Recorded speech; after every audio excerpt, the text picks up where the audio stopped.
वासुदेवाय। ॐ नमो भगवते वासुदेवाय।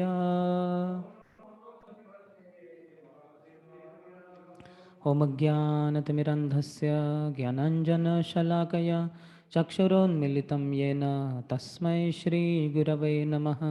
श्रीचैतन्यमनोभीष्टं स्थापितं येन भूतले स्वयं रूपः कदा मह्यं ददाति स्वपदान्तिकं। वन्देऽहं श्रीगुरोः श्रीयुतपदकमलं श्रीगुरून् वैष्णवांश्च श्रीरूपं साग्रजातं सहगण रघुनाथान्वितं तं सजीवं साद्वैतं सावधूतं परिजनसहितं कृष्णचैतन्यदेवं श्रीराधा कृष्णपादान् सहगण ललिता श्रीविशाखान्वितांश्च वाञ्छाकल्पतरुभ्यश्च कृपासिन्धुभ्य एव च पतितानां पावनेभ्यो वैष्णवेभ्यो नमो नमः। जय श्री कृष्ण चैतन्य प्रभु नित्यानंद श्री अद्वैत गदाधर श्रीवास आदि गौरभक्तवृंद। हरे कृष्णा कृष्ण कृष्ण हरे हरे, हरे Ram Ram Ram Hare Hare.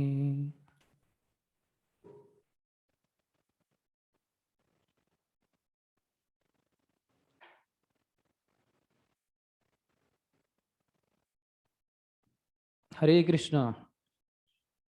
So, some recollection from yesterday.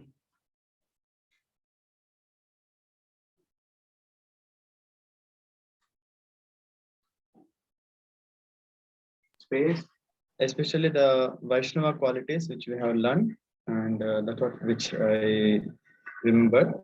In particular, that even though, especially in particular with the Vaishnavas, their qualities has been highlighted, even when we are getting disappointment, disagreement with them. But for the pleasure of Lord, when we are doing, we have come to the understanding of that for the pleasure of Lord we are doing. And in that way, even the opposite Vaishnavas faults many are there, but still it's Krishna will take care about that. It's my responsibility that I should serve in way it should be pleases with Krishna. So actually, I've summarized. It's not exactly the way. So in that regard, I sent a query also, Prabhuji, but that has been misplaced. I don't know. So that didn't address. So I thought today I may expect some answer. Take the mic.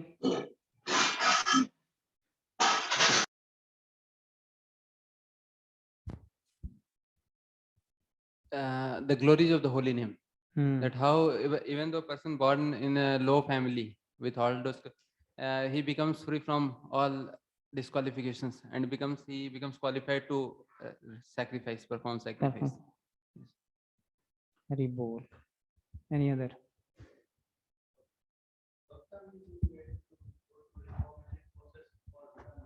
Hari Bol. Most important. You should be ready to undergo reformatory process. Any other?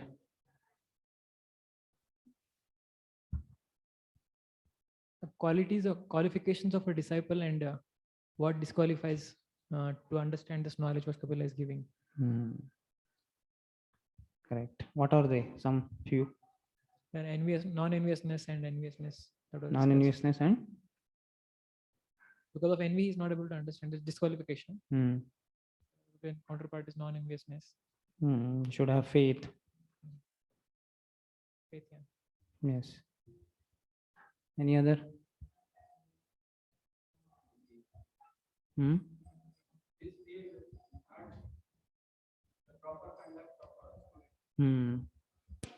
If one doesn't have that, then he disqualifies for this knowledge.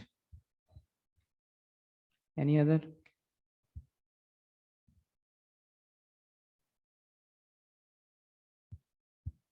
No.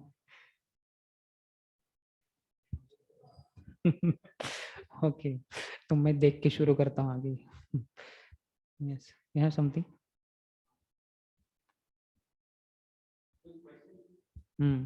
Just his last point, then.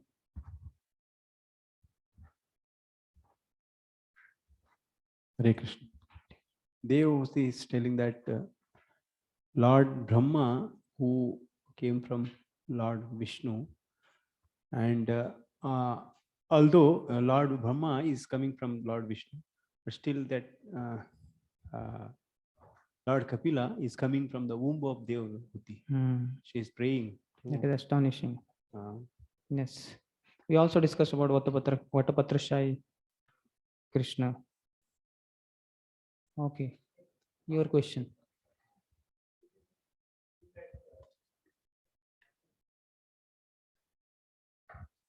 These are like locked chairs. Student cannot come out. Here Devahuti Maya is sharing that one who has done all the sacrifices, he chants the holy name. So the process of the Varnashram system of the Reformation is like gradually he moves into this qualifications of like he does Vedic rituals, and so he's studying the Vedas and he does, so all that is a gradual process. And usually a person born with such background, such sanskaras, will also have certain inclinations of the same type. So when we say this, that they've already done that, but then in our ISKCON movement, at least we see that like Prabhupada said, I created your qualification. So someone by the direct intervention of a great soul also can directly get into that, adhikar to chant the holy name. So the statement, is it like universally always the case, or we should just accept, like Prabhupada was asked also this question, so have you done all these things before? Which things? Like many of the devotees who I can say for myself at least, I don't see any clue that I did anything like that. No, may not be in this life. Not no, in the necessarily past life previous also, life. because the propensities, the desires, which come based on a person who is very refined in his already all the Brahmanical aspects, then we say that he is looking for Vaishnava life. So the Brahmanical trait should come out in this. No, not necessarily that he has to have born earlier as a Brahmin only. He just visited the holy places, all the austerities he did. All that is accumulated and that is there now. He can chant. That is one way. The other is, as you said, by pure devotee's mercy. Then also he has done all that. In fact, that we are little bit part was remaining. Then we need to discuss today from Vishwanath Chakravarti Thakur's commentary. So that way, none of those things are required. That is what Vishwanath Chakravarti Thakur comments. Yeah, so basically both cases do exist. Yeah. It is not a universal thing that they must have done in the past. That's why they are today. That could be for some, and some others who might not have done. The fact that they are chanting Hare Krishna, everything is accomplished. Yes. Just like Prabhupada gave example, a High Court judge is there. He understood he has passed all the exams. How could he be reaching there, isn't it? And he copied here, he copied there, and so he skipped some exams, and then he became High Court judge. That cannot be the case. Yeah, but then that example sets in for the first case. But for the second, it's like the Kripa yes, has pulled him. It's an elevator. Yes. He didn't go to the first floor, second floor. He went directly to the top floor. That is all there. Some, Nama Sankirtanam Yasya Sarva Papa Pranasham. That is the culmination of Bhagavatam. So when he's chanting Hare Krishna, everything is accomplished.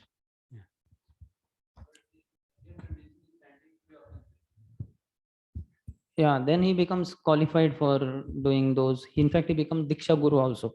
That is the discussion. Just to do that. Yesterday we discussed a little bit remaining, I believe. We discussed the 7th verse. So he says that Vishwanath Chakravarti Thakur says, Gariyan is, he becomes Guru. To teach the mantras to others, he becomes Diksha Guru. And all other, if you see Prabhupada's translation very precisely, just see the translation for word to word of each one. Tepus tapaste, Juhu, Sasnur, and Brahmanuchur. These 4 words. Arya is a noun, so that is Aryans. But all other 4 verbs, you see the explanation, the word to word meaning. Practiced austerities, executed fire sacrifices, took bath in the sacred rivers, studied the Vedas. Which tense? All past tense. All are past tense. But now Grananti. What is Grananti? Accept. Which tense? Present tense. So all these things he has done already in the past. So that's why these all are in past tense only. Others are words are in the past tense, but Grananti is in the present tense. So they are no longer performed, not required also, and will not be performed also. He will not do this. Means not that he should not do. He doesn't have to do. All ये सब हो गया अभी. It's like whatever the law college student. Why should he study the language or something of the 10th standard or 5th standard? That's all done. So it is no longer to be performed, no longer need to be performed, and will not be performed in the future. Why would then do those actions now? These are all done in the past. Now if he does them, then Vishwanath Thakur says they are waste of energy. They're waste of energy. Why should he do that? It's all done.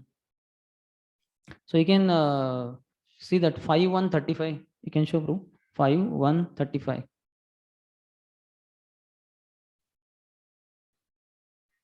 It is not even saying that he will continuously have to chant. Once chanting is enough. Sakrud.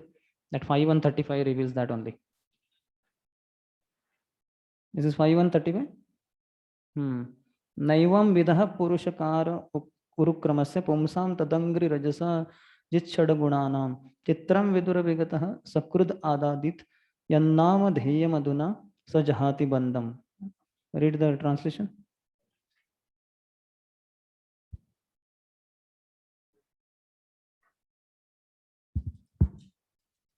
My dear king, a devotee who has taken shelter of the dust from the lotus feet of the Lord can transcend the influence of the six material waves, namely hunger, thirst, lamentation, illusion, old age, and death. And he can conquer the mind and the five senses. However, the Lord, because even a person beyond the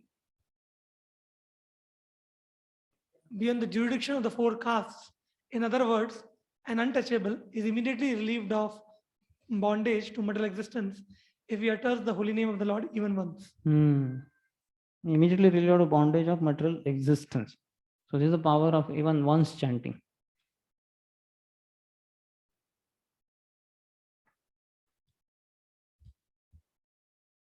Chaitanya Mahaprabhu, same in the case of Buddhimanta Khan, who was, as a punishment by the king, was turned into Muslim.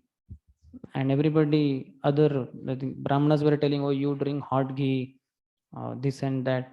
And he was wondering that way I'll die only. But when he asked Mahaprabhu, Mahaprabhu said, just chant Hare Krishna, Krishna Krishna, Hare Hare, Hare Ram, Ram Ram, Hare Hare. And you don't have to take birth next life as a Brahmin. You become Vaishnava and go back to Godhead.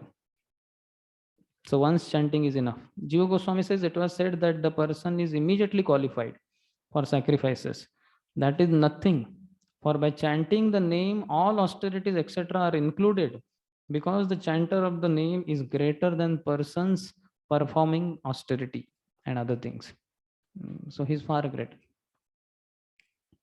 The chanting stands supreme, chanting the holy name. This once chanting is offenseless chanting or like any? Yeah, once offenseless chanting. Yesterday, Rutipati was asking that in the beginning one chants whatever the name that is, he chants without offenses. So that helps him to get entry in spiritual life. And then he has to serve Vaishnavas and perform proper devotional service and not become envious of them. So the first chanting qualifies him to enter in spiritual life. He gets rid of all the sinful reactions and then he is there. And he should not commit further sins, nor better than that, he should not commit offenses to Vaishnavas. And then just once he chants properly with love, he will go back to God. One.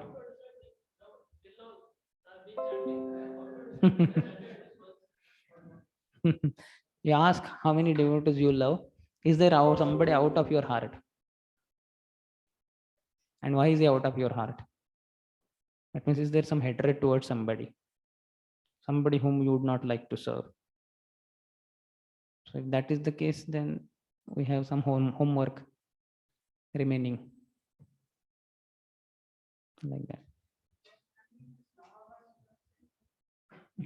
That has some name. Did you find out? Some name is there. So that is done. All sinful reactions are destroyed. Or on anyone for that matter. But then afterwards, one again commits sinful activities. But if one comes in the association of devotees and takes service to Vaishnavas as the goal of his life, does it properly, meticulously, and he's chanting Hare Krishna, Krishna will bless him because he's servant of Vaishnavas. Krishna Vaishnavera Nivedane, Krishna Dayamoy. Krishna becomes merciful. Vaishnavas will pray for him and he'll be qualified to chant. Why? Once, several times, much before his death only, and go back to Godhead.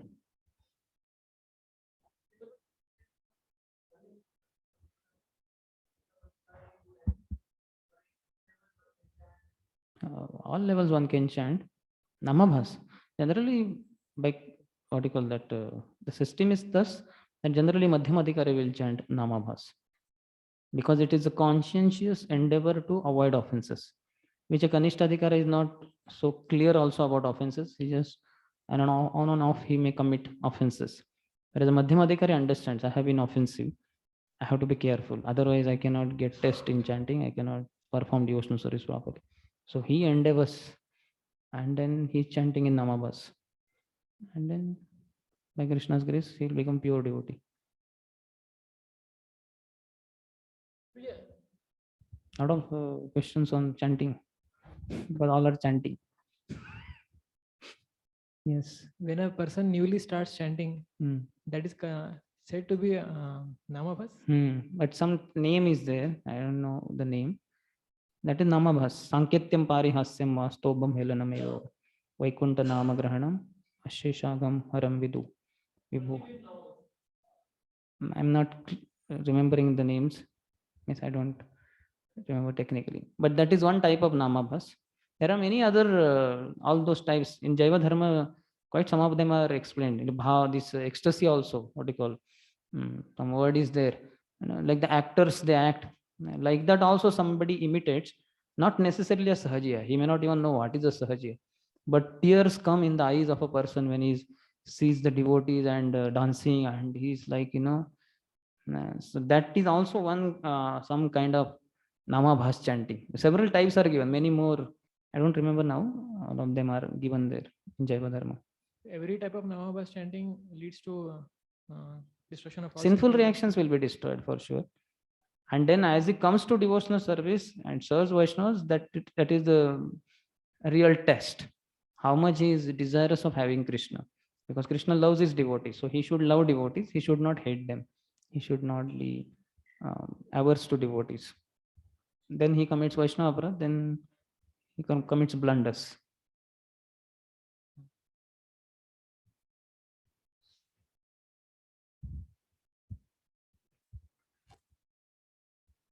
That is the only criteria which is that somebody is sent one Namabhas. Which criteria? That it told that he will be willing to serve anybody and everybody. I mean, conscientious endeavor to avoid offenses. 10 offenses, the topmost is inattention. So first and foremost, we have to all chant attentively. Sometimes that we have conscious to effort hear, is, we have to pronounce clearly and hear attentively. So that is mother of offenses. If that is taken care, you will naturally avoid other 10. And then naturally, so much, what you call, offspring of love for Krishna and devotees. And you chant and then you'll perfect also.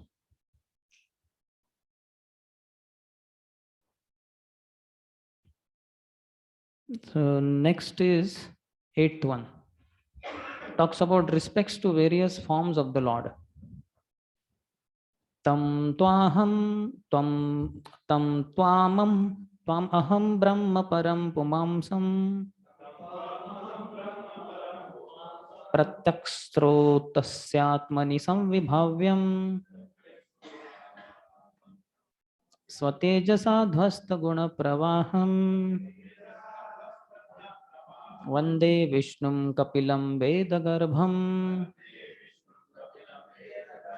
I believe, my Lord, that you are Lord Vishnu himself. Lord, our Mother Kapo devotee is saying, I believe, my Lord, that you are Lord Vishnu himself under the name of Kapila, and you are the Supreme Personality of Godhead, the Supreme Brahman. The saints and sages, being freed from all the disturbances of the senses and mind, meditate upon you. For by your mercy only can one become free from the clutches of the three modes of material nature. At the time of dissolution, all the Vedas are sustained in you only. Vishwanath Chakravarti Thakur says, or Param Pumsam, Pumamsam is the Supreme Personality of Godhead. Param Puma, Supreme Personality of Godhead. That is Prabhupada saying, Brahma. Pratyak Srota, that Vishwanath Chakravarti Thakur says that for the mind which has withdrawn from material objects, Atmani Sambhibhavyam, the object of meditation for the mind is the Lord. And Veda Garbham is shelter of the Vedas. She is giving all the qualities of the Lord, mentioning here. Prabhupada talks about yogic practices, all 8 of them. Pratyahar means to wind up the activities of the senses. So she gives respects to various forms of the Lord. Now 9 to 12 talk about final instructions to Devavati, and Lord Kapila left. Final instructions, the teachings are over already. It's just final, some touch. Maitreya Vacha Edito Bhagavan Evam Kapilakhyah Parah Puman Vacha Viklavayetyaha Mataram Matruvatsalah. Thus the Supreme Personality of Godhead Kapila, satisfied by the words of his mother, towards whom he was very affectionate, replied with gravity that Vacha Viklava, Aviklavaya. So grave Prabhupada translates, Vishwanath Chakravarti Thakur translates as with a choked voice. Since the Lord is all perfect, his exhibition of affection for his mother was also complete.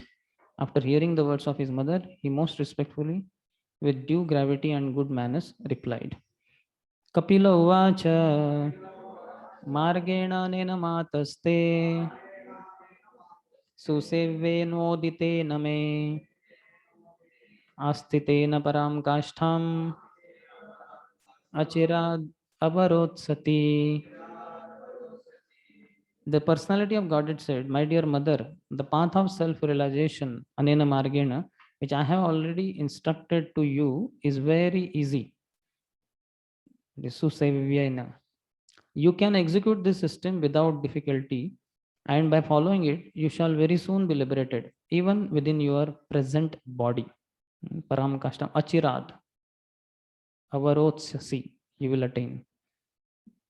So Jiva Goswami says, you will quickly attain the supreme goal of prema. Lord Kapila is assuring his mother. The path easy to perform is bhakti. That is what Jiva Goswami says. Yes, read the translation. First paragraph. Devotional service is so perfect that simply by following the rules and regulations and executing them under the direction of spiritual master, one is liberated. As it is said herein, from the clutches of the Maya, even in this body. In other yogic process or in empiric philosophical speculation, one is never certain whether or not he is at the perfectional stage. But in the discharge of devotional service, if one has unflinching faith in the instructions of the bona fide spiritual master and follows the rules and regulations, he थोड़ा page एक साथ ऊपर कर सकते हो. He is sure to be liberated even within this present body. Srila Rupa Goswami in the Bhakti Rasamrita Sindhu has also confirmed this. Iha yasya harer dasya regardless of where he is situated. Anyone whose only aim is to serve the Supreme Lord under the direction of spiritual master is called Jivan Mukta, or one who is liberated even within his material body. Sometimes doubts arise in the minds of neophytes about whether or not the spiritual master is liberated. And sometimes neophytes are doubtful about the bodily affairs of the spiritual master. The point of liberation, however, is not see the bodily symptoms of the spiritual master. One has to see the spiritual symptoms of the spiritual master. Jivan Mukta means that even though one is in the material body, there are still some material necessities since the body is material.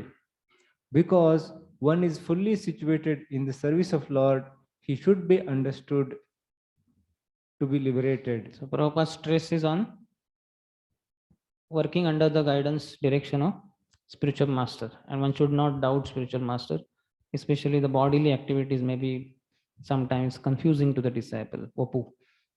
Because bodily needs are there of the spiritual master. So one may misunderstand the spiritual master, one should not misunderstand. See his spiritual symptom, that is how he is Jivan Mukta, he is a liberated soul. Prabhupada talks Mukti Hitva Anyatha Rupam Swarupena Vyavasthiti, and Jivera Swarupa hai Krishna Nityadas. If someone is 100% engaged in the service of the Lord, he is to be understood as liberated. One must understand whether or not he is liberated by his activities in devotional service, not by other symptoms. So that's why one should keep little distance from spiritual master if one has material vision. One who doesn't have material vision, he is complete he understands spiritual position of the spiritual master. For him, more he goes closer to the spiritual master, lot of advancement he makes. But a neophyte or somebody who is not advanced in consciousness, he sees the spiritual master on the bodily plane, then he'll commit offenses. That's why Shastras forbid him from going very close. He should remain at some distance because he's not able to understand on the spiritual plane. He's seeing the spiritual master on material plane. Guru Shu Naramati. So such a disciple, senior disciples will not allow him also to go very close. But that is Shastric injunction. Guruji, I wanted to ask one thing. Yes. That Guruji, here it is written that 100% engaged. Other side, I was hearing that Vishwanath Chakravarti Thakur writes in commentary that the devotee which he does daily activities like bathing, etc., that also is a part of devotional service because he does it with desire to perform 9 processes properly. So Guruji, but how to reconcile both that this also and that is done for the Lord only, no? That means everything is pure devotional service. Basically, Lord's pleasure should be in the mind. Krishna rasam sarakori chadiya na cha. So everything is done for Krishna only. So he's Prabhupada in 12th chapter or so in Bhagavad Gita, he says he's going to market, purchasing sabji, cooking, everything is pure devotional service. Because everything is for Krishna only, na? Krishna artha akila chesta. So that level we have to reach. We should not have even iota of sense gratificatory desire in that. चलो भगवान को अर्पण करूंगा लेकिन बाद में मुझे ही मिलेगा ना, आज थोड़ा ये सब्जी या वो स्वीट बनाते हैं. So that thought should not be there for Krishna only. So that also is called 100% engaged, no? Yeah, that's how pure devotee does this bodily activities, na, which a neophyte disciple may misunderstand. That's why he has to keep little, he should be kept little away, because he will know ये भी स्नान करते हैं, इनके body में पसीना आता है, that is smelling. So such a fool cannot understand the exalted position of the spiritual master. He sees on material plane. And what to speak of serving like Ishwar Puri serving Madhavendra Puri, that cannot be awarded to the neophytes. He will misunderstand. अरे ये क्या है, इधर bed में सब कुछ, you know, that fool cannot understand. That's why only those who are proper in consciousness, they should serve the spiritual master, and others can be engaged in serving these seniors who are proper in consciousness. They can indirectly serve spiritual master and they can hear his lectures, because when one hears the lectures of the spiritual master, one understands how he is deeply in love with the Lord. Then he clearly spiritually can see like that. But when he sees the body, he may tend to see in a materialistic way, in a material vision. That is not proper. With karmana manasagira, one has to be fully centered, focused on serving Krishna only. Then that is pure devotee. Vishwanath Chakravarti Thakur says, though his mother is a Nitya Siddha, this is Ashraya Goenpro's point. Though his mother is a Nitya Siddha, he speaks to her in this way to teach the world. So she is not having any contamination. She is a Nitya Siddha. Vishwanath Chakravarti Thakur is saying. But speaks in this way to teach the world. Next, my dear mother, those who are actually transcendentalists certainly follow my instructions as I have given them to you. You may rest assured that if you traverse this path of self-realization perfectly, surely you shall be freed from fearful material contamination and shall ultimately reach me. Mother, persons who are not conversant with this method of devotional service certainly cannot get out of the cycle of birth and death. So, Shraddhatsva, you may rest assured. पूरा विश्वास रखो, श्रद्धा रखो, जुष्टम followed. Yeah, by this abhayam, you'll achieve fearlessness stage. Mrutyum prachanti atadvidaha. A person who are not conversant with this, those who are in the material world, cannot get out of cycle of birth and death. Mrutyum prachanti atadvidaha. They cannot understand. Material existence is full of anxiety and therefore it is fearful. One who gets out of this material existence automatically becomes free from all anxieties and fear. One who follows the path of devotional service enunciated by Lord Kapila is very easily liberated. Next, 12th, he talks about why did mother give permission for him to leave. He is leaving. He left in the 12th. Maitreya uvacha iti pradarsha bhagavan satim tam atmano gatim swamatra brahmavadinya kapilo anumato yayo.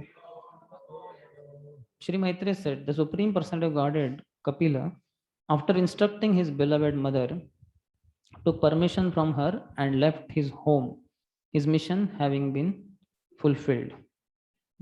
Atmano gatim, the path of the soul. And mother is addressed as Brahmavadinya, Prabhupada says self-realized. She knew the truth, Vishwanath Chakravarti Thakur says. She is the mother who knew the truth. Read the purport. The mission of the appearance of the Supreme Personality of Godhead in the form of Kapila was to distribute the transcendental knowledge of Sankhya philosophy, which is full of devotional service. Having imparted that knowledge to his mother and through his mother to the world, Kapil Dev had no more need to stay at home. So he took permission from his mother and left. Apparently, he left home for spiritual realization, although he had nothing to do realize spiritually, because he himself is the person to be spiritually realized. Therefore, this is an example set by the Supreme Personality of Godhead while acting like an ordinary human being, so that others might learn from him. He could, of course, have stayed with his mother, but he indicated that there was no need to stay with the family. It is best to remain alone as a brahmachari, sannyasi on vanprastha, and cultivate Krishna consciousness throughout one's whole life. Those who are unable to remain alone are given license to live in household life with wife and children, not for sense gratification, but for cultivation of Krishna consciousness. So he is the Supreme Lord. He had nothing to realize. He was the one to be realized by the spiritual practices. Vishwanath Chakravarti Thakur says Brahmavadi is one who speaks about or knows that her son was Brahman. This is for Brahmavadinya, for her, that adjective is used. Thus she considered that she would be protected by his will. So she need not worry now. Son is going. In childhood, I was protected by my father. In youthful days, by husband. Now, son should be there. That is not required. She is Brahmavadinya. She has realized the self. she knows by his grace she would be protected, and that is coming ahead also. What all happen? 13 to 32 talk about devotee achieving perfection, and within that, this coming around 7 verses 13 to 19 talk about devotee's life after Kapila's departure. He left. Where did he go? That comes later. But first, what she did. Sa chapi tana yoktena yogadeshena yogayuk tasmin ashrama apide saraswatyaha samahita.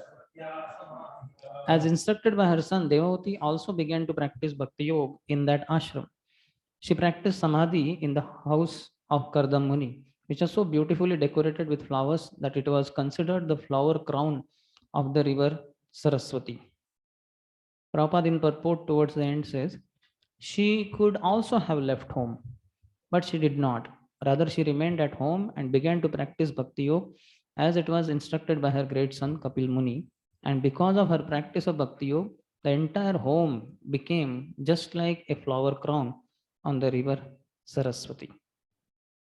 Flower crown, have you seen? Where? Here. Pushabhishek. So flower crown. So the whole house was like flower crown to river Saraswati. Next, she began to bathe 3 times daily, and thus her curling black hair gradually became grey. Due to austerity, her body gradually became thin, and she wore old garments. She had done so many austerities while serving Kardam Muni, her husband, in youthful days. Now something similar she's doing. So her body, cha ugra tapasa bibhrati chirinam krusham, was clothed in rags. Jiva Goswami says that chiridam is clothed in rags. Prabhupada says that same translation. And Jatilan, her hair were matted hair.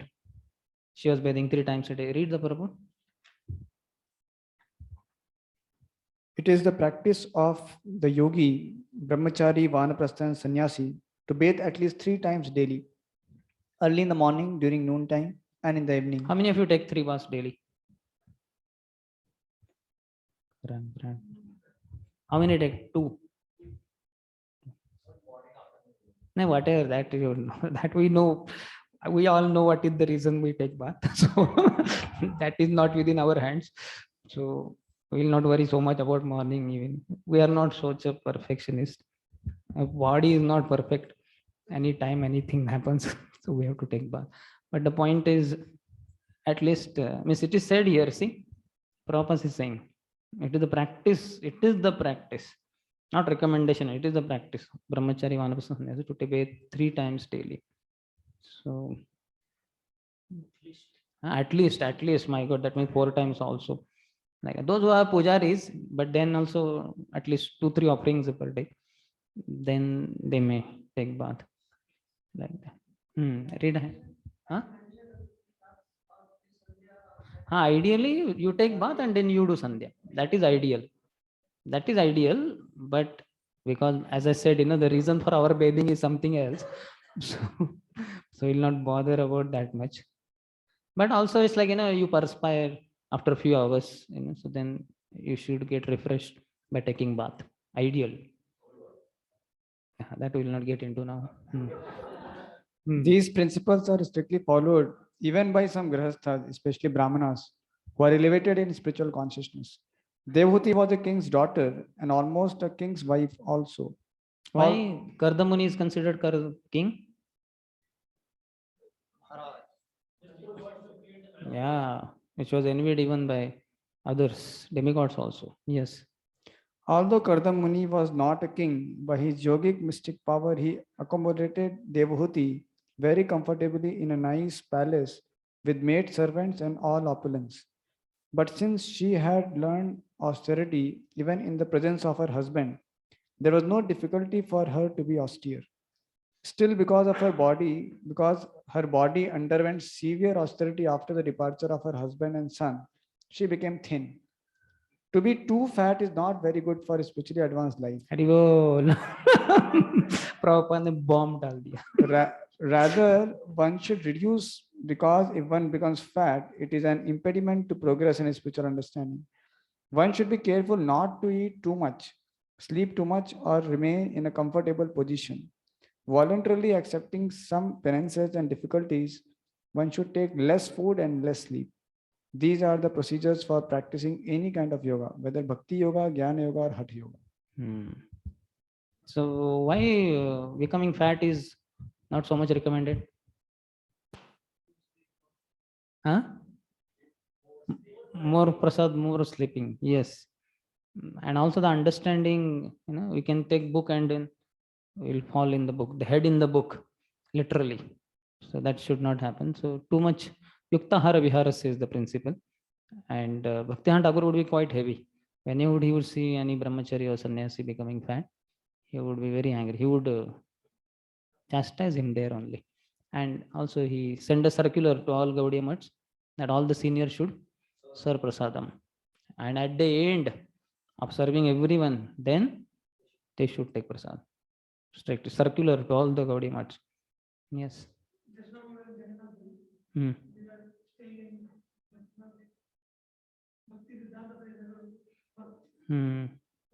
During Prasadam time, we saw the main sannyasi Maharaj in charge. He was personally serving chapatis. And other sannyasis also serving. All sannyasis only serving. My God. When I also went, one senior brahmachari was there, he was serving. I was feeling very awkward that he was serving and I was taking prasadam. But they have that, they are following their, great spiritual master, grand spiritual, Param Guru, they follow. Now 15 to 20 is the place described where she was staying, kind of same. Kardam Muni's house. Yes.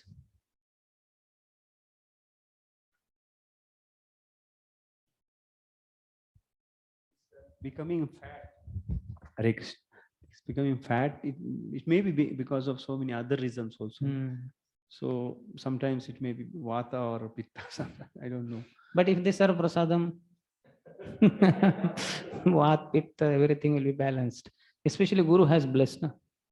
So with the instructions come empowerment, spiritual and physical disempowerment.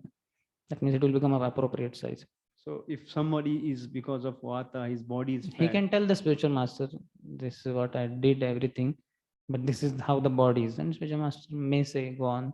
Whatever spiritual master blesses, no problem. Isn't it? During Prabhupada time, even Brahman was so heavy. It is said when the car would come like this. All the devotees would wonder, ye kya hai? Ye gir raha hai kya car? And then the Prabhupada, they would open the door for Prabhupada. Then also it is like this only. Then the back door would open. And when Brahmanand Prabhu would come out, then the whole car would become like this. And then they would understand, oh, this was the reason. So, powerful. So, 6 hours. But for book distributors, Prabhupada has allowed more prasadam and more sleeping also. But they do hard work, field work. Sankirtan soldiers allowed. What you're thinking that maybe I'm prompting you to be Sankirtan leader or soldier. That our Sankarshan was this. Prabhu will decide, Sarvalakshan Prabhu. But the point is, yeah, good. And distribute books for more than 16 hours. Okay, so now the place is described. We'll go quickly through that. The home and household paraphernalia of Kardam, who was one of the Prajapatis, was developed in such a way by dint of his mystic powers of austerity and yoga that his opulence was sometimes envied by those who travel in outer space in airplanes. Prabhupada says that it was envied. There were airships, not only in modern days. In fact, our airships go from one country to another, but these are able to go from one planet to another planet. Several times such description comes in Bhagavatam. Ours are limited. Even Kardam Muni's was like a big city. He journeyed to see all the different heavenly planets. Because Kardam Muni was such a powerful mystic yogi, his opulence was envied by the denizens of heaven. The opulence of the household, next 16th, of Kardam Muni is described herein. The bed sheets and mattresses were all as white as the foam of milk. The chairs and benches were made of ivory and were covered by cloths of lace with golden filigree. And the couches were made of gold and had very soft pillows. The walls of the house were made of first class marble, decorated with valuable jewels. There was no need of light, for the household was illuminated by the rays of these jewels. The female members of the household were all amply decorated with jewelry. Prabhupada in purport says how that time valuable jewels of ivory, first class marble, furniture, all this golden filigree. It was not like the furniture of the present day, which is cast in valueless plastic or base metal. The way of Vedic civilization is that whatever was used in household affairs had to be valuable. In case of need, such items of value could be exchanged immediately. Thus, once broken and unwanted furniture and paraphernalia would never be without value. This system is still followed by Indians in household affairs. They keep metal utensils and golden ornaments or silver plates and valuable silk garments with golden embroidery. And in case of need, they can have some money in exchange immediately. There are exchanges for the money lenders and the householders. So high standards were there. Now they have use and throw. It is useless. So many things, the useless things keep lying and nobody bothers about it because they are actually useless only. But in Vedic times, such opulence was there. How many we've seen in the houses? This pittal metals, at least copper vessels, maybe in the childhood. Now, how many of you get to see in your own houses? Now everything is replaced by steel. At best, you may have copper bottom sometimes. That is also for our own reasons. But otherwise, in childhood, and the people were also powerful. Lifting those heavy metal, not so easy. If you have seen this, pillow, yellow, brass, brass. If you lift one brass vessel and one steel vessel of same size, steel vessel is nothing. That brass vessel is so heavy. But people were capable of that. The compound of the main household was surrounded by beautiful gardens with sweet, fragrant flowers and many trees which produced fresh fruit and were tall and beautiful. The attraction of such gardens was that singing birds would sit on the trees and their chanting voices as well as the humming sound of the bees made the whole atmosphere as pleasing as possible. When Devoti would enter that lovely garden to take her bath in the pond filled with lotus flowers, the associates of the denizens of heaven, the Gandharvas, would sing about Kardam's glorious household life. Her great husband, Kardam, gave her all protection at all times. How many of you have taken bath in the pond filled with lotuses? At least with few lotuses. 3, 4, 5, 6. Krishna. So how poverty stricken we are. If you get to see such pond, that is also big fortune. Forget about entering inside. Yes, read the purport. Varadra is making one. The ideal husband and wife relationship is very nicely described in this statement. Kardamuni gave Devhuti all sorts of comforts in his duty as a husband, but he was not at all attached to his wife. As soon as his son Kapil Dev was grown up, Kardam at once left all family connections. Similarly, Devhuti was the daughter of a great king, Swayambhuva Manu, and was qualified and beautiful. But she was completely dependent on the protection of her husband. According to Manu, woman, the fair sex, should not have independence at any stage of life. In childhood, a woman must be under the protection of the parents. In youth, she must be under the protection of the husband. And in old age, she must be under the protection of the grown children. Devhuti demonstrated all these statements of Manu Samhita in her life. As a child, she was dependent on her father. Later, she was dependent on her husband. In spite of her opulence, and she was later on dependent on her son Kapila Deva. So when she was taking bath, the heavenly personalities, they were singing. So Jiva Goswami says Devata's assistants sang. That means it was indescribable. They were singing the glories of Kardam Muni. She was rejoicing that. 20th. Although her position was unique from all points of view, Saintly Devotee, in spite of all her possessions, which were envied even by the ladies of the heavenly planets, gave up all such comforts. She was only sorry that her great son was separated from her. Jiva Goswami says she did not care for her body because of the absence of her son. Read the purport. Devoti was not at all sorry at giving up her material comforts, but she was very much aggrieved at the separation of her son. It may be questioned here that if Devoti was not at all sorry to give up the material comforts of life, then why was she sorry about losing her son? Why was she so attached to her son? The answer is explained in the next verse. He was not an ordinary son. Her son was the supreme person of Godhead. One can give up material attachment, therefore, only when one has attachment for the supreme person. This is explained in Bhagavad Gita, Param Drishtva Nivartate. Only when one actually has some taste for spiritual existence can he be reluctant to follow the materialistic way of life.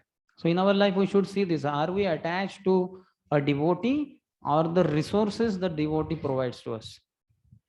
Sometimes Maya can cheat us, and we might be just interested in the resources. Even in the presence of Bhaktivinoda Thakur, his disciples were fighting over the rooms, in some of them.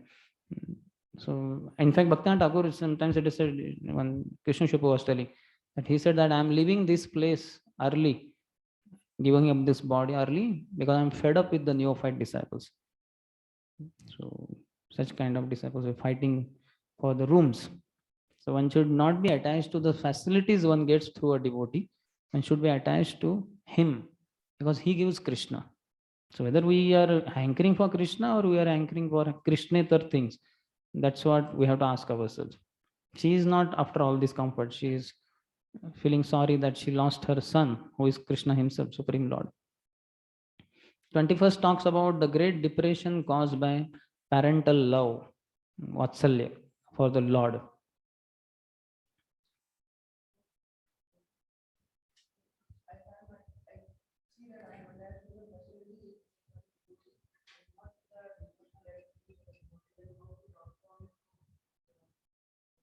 Then serve that devotee, go close to him, become his personal servant or assistant, and then he will ensure that your attachment to other things is reducing and your attachment to Krishna is increasing. Toma, what is that? Jaharani kate gile papa dure jai emon dayala prabhu keba kotha pa. So it's kind of a sin, But yahara nikata gele, by going close to a devotee, papa dure jai, all the sins will go away. So all desire for sense gratification will go away. Desire for resources will go away, and a pure desire to have Krishna will come. Tomara Hridaya Sada Govinda Vishram. So go close to devotees. But for it requires a lot of honesty to come up with that thought that actually I am attached to resources than to a devotee. If one is really so sincere, honest, then he will do the needful. He will go. Next 21st talk says, Devati's husband had already left home and accepted the renounced order of life. And then her only son, Kapila, left home. Although she knew all the truths of life and death, and although her heart was cleansed of all dirt, she was very aggrieved at the loss of her son, just as a cow is affected when her calf dies. So Jiva Goswami says that Gyata Tattva Pi, Gyata Tattva, because she was pure internally, on hearing about the Lord would appear to her. Gyata Tattva. So same thing Jiva Goswami says that she was feeling sorry, feeling separation from her son, even though she experienced the Lord just by hearing. So every time she would hear about Lord, he would appear to her. Hearing is not different from taking darshan. Avadarshan is through ears. So she, every time she would hear, she would have that manifestation. How many of you, while hearing katha or something, you could see it, visualize it in the eyes of your mind? Yeah. So we should hear attentively, offenselessly. Then you absorb yourself, you enter in that pastime only. That is the beauty of hearing. So she could get the manifestation of Lord Kapila every time she engaged in hearing. The example given is that of calf, a cow losing her calf and how she cries. Read the purport, first paragraph. A woman whose husband is away from home or has taken the renounced order of life should not be very sorry, because she still has the presence of her husband's representative, her son. It is said in the Vedic scriptures, Atmaeva Putro Jayate. The husband's body is represented by the son. Strictly speaking, a woman is never widowed. She has a grown son. Devahuti was not very much affected while Kapila Muni was there, but upon his departure, she was very afflicted. She grieved not because of her worldly relationship with Kardama Muni, but because of her sincere love for the personality of Godhead. The next paragraph he talks about cow cries day and night when the calf is dead. So similarly, Dehuti agreed and she said, to her friends and relatives, please bring my son home so that I may live. Otherwise, I shall die. This intense affection for the Supreme Personality of Godhead, although manifested as affection for one's son, is spiritually beneficial. Attachment for a material son obliges one to remain in material existence, but the same attachment, when transferred to the Supreme Lord, brings one elevation to the spiritual world in the association of the Lord. Read the Parva. Last. Every woman can qualify herself as much as Devahuti, and then can also have the Supreme Godhead as her son. If the Supreme Personality of Godhead can appear as the son of Devahuti, he can also appear as the son of any other woman, provided that woman is qualified. If one gets the Supreme Lord as a son, one can have the benefit of bringing up a nice son in this world and at the same time get promotion to the spiritual world to become the face-to-face associate of the personality of Godhead. Vishwanath Chakravarti Thakur says, though her husband had gone to the forest, she maintained her life seeing his son, Kardama's son. But she grieved when even he left. Like a cow, she suddenly forgot all the spiritual knowledge given to her. Cow is also considered in that category. Saiva Gokharaha. So it is said by Vishwanath Chakravarti Thakur that like a cow, she suddenly forgot all the spiritual knowledge given to her. So how to understand? The knowledge is only forgotten.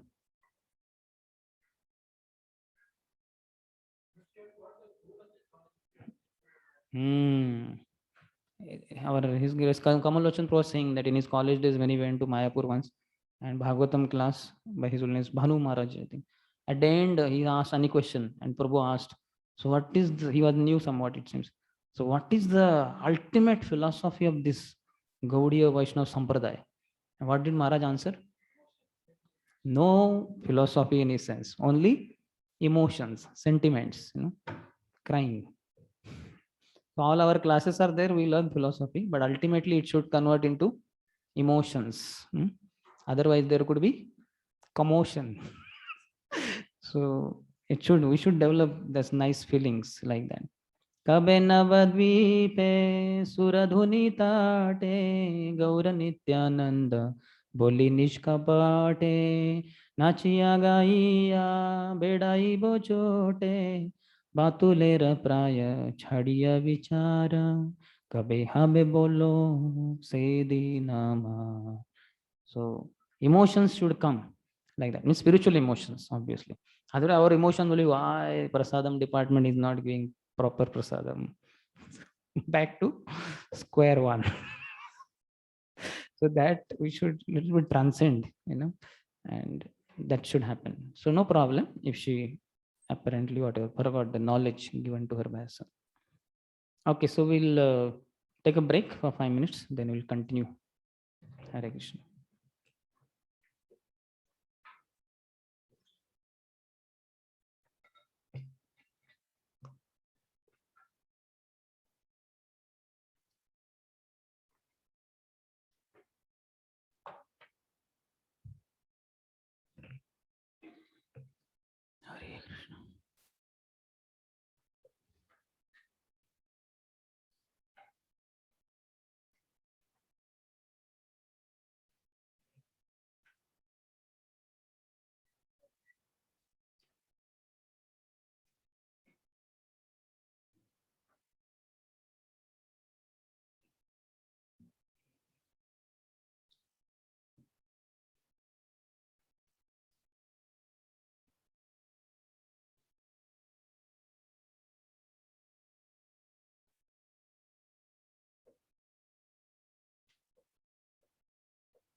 Okay, so we begin. 22nd to around 4.5 verses talk about her meditation. In that 22nd talks the result of meditating on the Lord in separation. What was the result outcome? Tameva dhyayati devam apatyam kapilam harim babhuva achirato vatsa nispruha tadrushe grihe. O Vidura, thus always meditating upon her son, tam eva dhyayati. The Supreme Personality of Godhead, Kapil Dev, Kapilam Harim, she very soon, Achirato, became unattached, Babhuva, Nispruha, to her nicely decorated home, Tadrushe Grahe. So this is the result of an intense devotional practice, that one becomes detached from material opulences and other things. Vishwanath Chakra Thakur says that nicely decorated home, that Tadrushe Graha, he says that opulent home. Jiva Goswami says her previously described detachment is again mentioned in this verses. Read the purport. Here is a practical example of how one can elevate oneself in spiritual advancement by Krishna consciousness. Kapiladeva is Krishna and he appeared as the son of Devahuti. After Kapiladeva left home, Devahuti was absorbed in thoughts of him, and thus she was always Krishna conscious.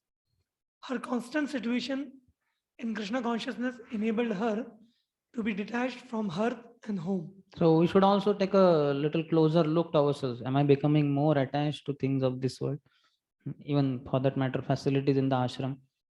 That means I'm not well situated in Krishna consciousness. That should decrease. Just some basic needs, because body is there, what to do, some maintenance is required. Otherwise, the focus should be on Krishna conscious practices. That kind of Vyavasayatmika buddhi is required. And that happens in good association, if we are consciously taking it. So for her, she is already a Nitya Siddha associate, but she's showing by her example how to, what is advance, how it is the sign of an advanced devotee, advancement in Krishna consciousness. Her constant situation in Krishna consciousness enabled her to be detached from hearth and home. Yes. Unless we are able to transfer our attachment to the Supreme Personality of Godhead, there is no possibility of becoming free from material attachment. So how to transfer our attachment to the Supreme Personality of Godhead? Sayeva sadhu shukruto mokshadvaram apavritam. So we should have one sadhu. So I'll not ask name, but is there one sadhu in your life whom you are very attached to, whom in your daytime, sometime or the other, you keep thinking or relishing? Raise your hand.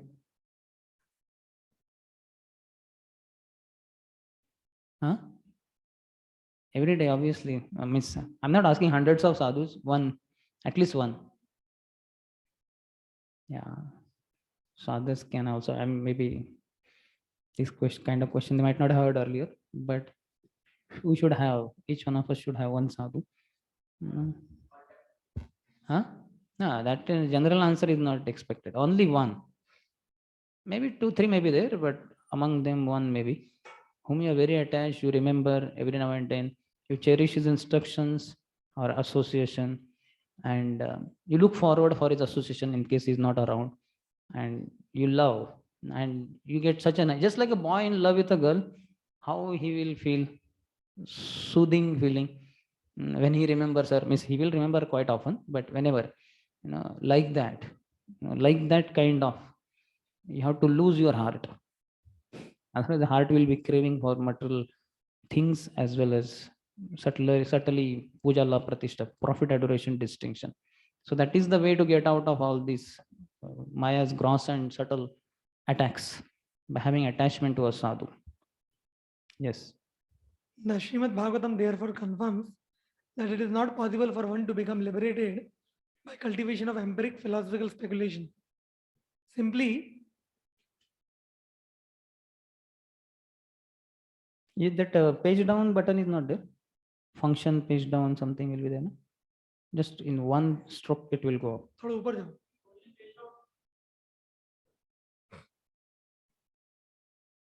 Simply knowing that one is not matter, but spirit, soul, or Brahman, does not purify one's intelligence. Even if the impersonalist reaches the highest platform of spiritual realization, he falls down again to material attachment because of not being situated in the transcendental service of the Lord. So just just understanding I am not body, but spirit, soul is not enough. The devotees. Okay, that Prabhupada talks about Navvidha Bhakti, 9% devotional service. Next, 23rd. Dhyayati Bhagavat Rupam Yadaha Dhyana Gocharam Sutaha Prasanna Vadanam Samasta Vyasta Chintaya. Thereafter, having heard with great eagerness and in all detail from her son Kapil Dev, the eternally smiling personality of Godhead, Devoti began to meditate constantly upon the Vishnu form of the Supreme Lord. I'm not sure who spoke, but maybe his holiness Radha Govind Swami Maharaj. भगवान के अनेक अवतार होते हैं अनेक उद्देश्यों के लिए. प्रवचन के लिए कपिल भगवान. So Lord appears for several purposes. One prominent, so प्रवचन देने के लिए कपिल भगवान. Vishwanath Chakravarti Thakur says, grieving in separation, my mind cannot give up seeing the Lord as my son, devotee's feelings. Going to a solitary place for a moment, concentrating my mind, giving up the idea of my son, I will practice meditating as Kapila taught me. The verse describes that practice. She meditated on the form of the Lord. So Lord is also Prasanna Vadanam Kapil Dev, or in general also. Anyway, she goes to Kapil Vaikunta only. That is revealed later. So for her Ishtadev is Lord Kapila only, who happens to be her son also. And she's eternal associate of the Lord, mother of the Supreme Lord. Mahavaikuntha. That I don't know.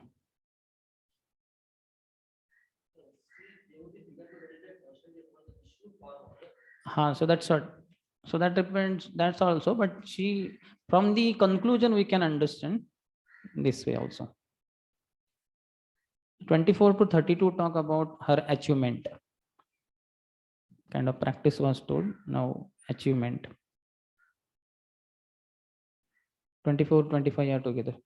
Bhakti pravaha yogena vairagyena baliyasa yukta anusthana jatena ज्ञानेन ब्रह्म हेतुना विशुद्धेन तद आत्मानं आत्मना विश्वतो मुखं स्वानुभूत्या तिरोभूत माया गुण विशेषणम्. She did so with serious engagement in devotional service. Because she was strong in the renunciation, she accepted only the necessities of the body. She became situated in knowledge due to realization of the absolute truth. Her heart became purified. She became fully absorbed in meditation upon the Supreme Personality of Godhead, and all misgivings due to the modes of material nature disappeared. Regarding our Sudhamanath Prabhu's question, I remembered once His Holiness Radhana Swami Maharaj saying, one lecture I heard, that as a devotee desires, the Lord in Vaikunta reveals in that way.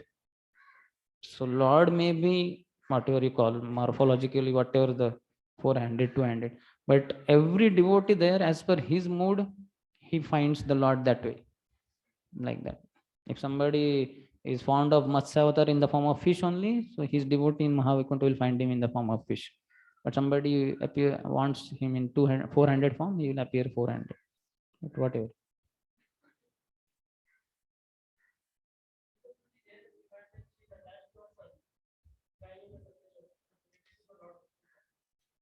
So that we already explained. From the culmination, we can understand that she was meditating on the Lord. He is her Ishtadev. So Vishwanath Chakravarti Thakur says, because of yoga, she developed vairagya. And because of jnana, the Brahma hetuna, that is pure bhakti, not impersonal Brahman realization. Vishwanath Chakravarti Thakur also says, by the method of bhakti, bhakti pravaha yogena, which is like a current, she meditated on the Lord by bhakti and by strong detachment, vairagyana baliyasa. She produced from bhakti's proper performance. She performed bhakti properly. Or another is also stated by Vishwanath Chakravarti Thakur, or regulated performance can mean yuktahara viharasya, yukta chestasya karmasu, yukta swapna bodhasya, yogo bhavati dukkha. So that way also can be taken, or by bhakti and strong detachment produced from bhakti's proper performance.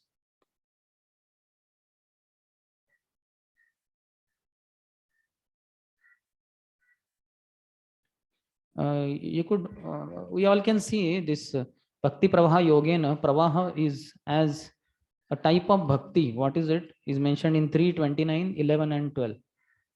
29 chapter of this canto only. You can all open that.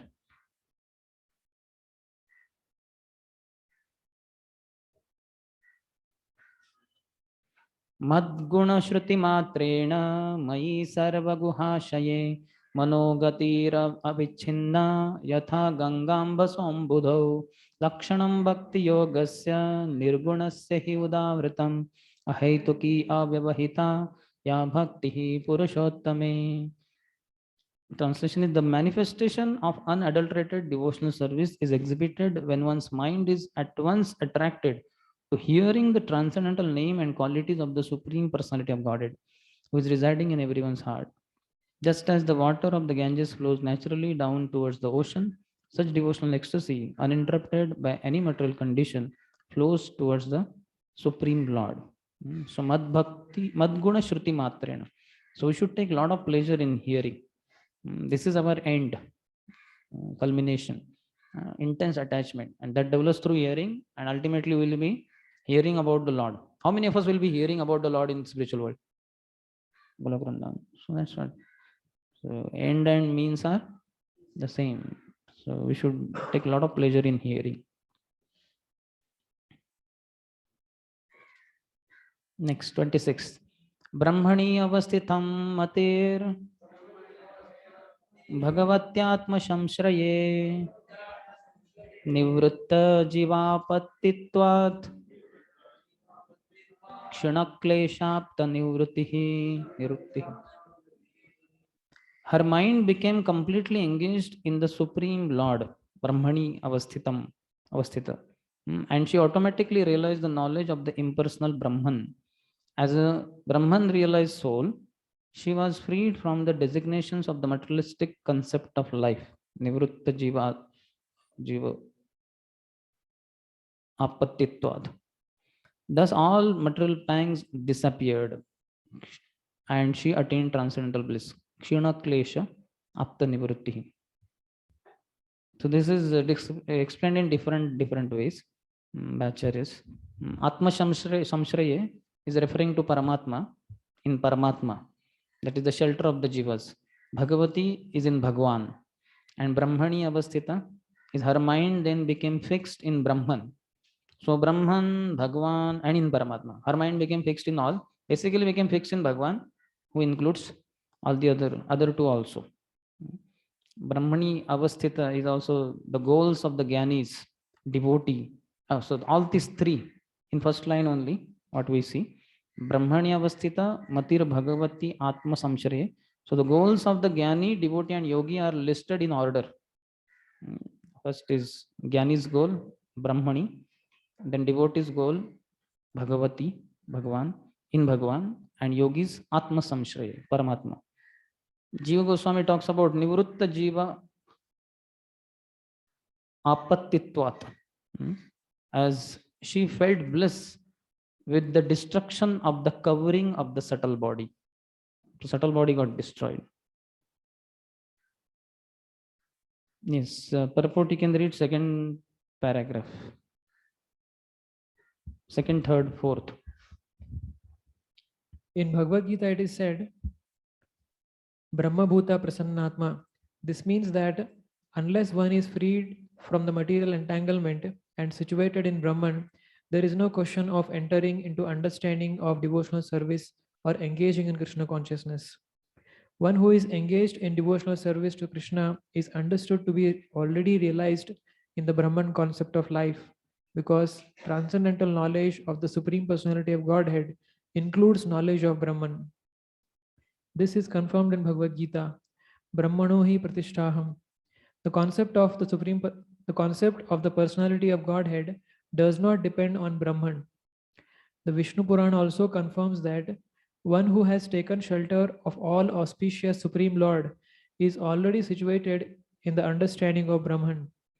In other words, one who is a Vaishnava is already a Brahmana.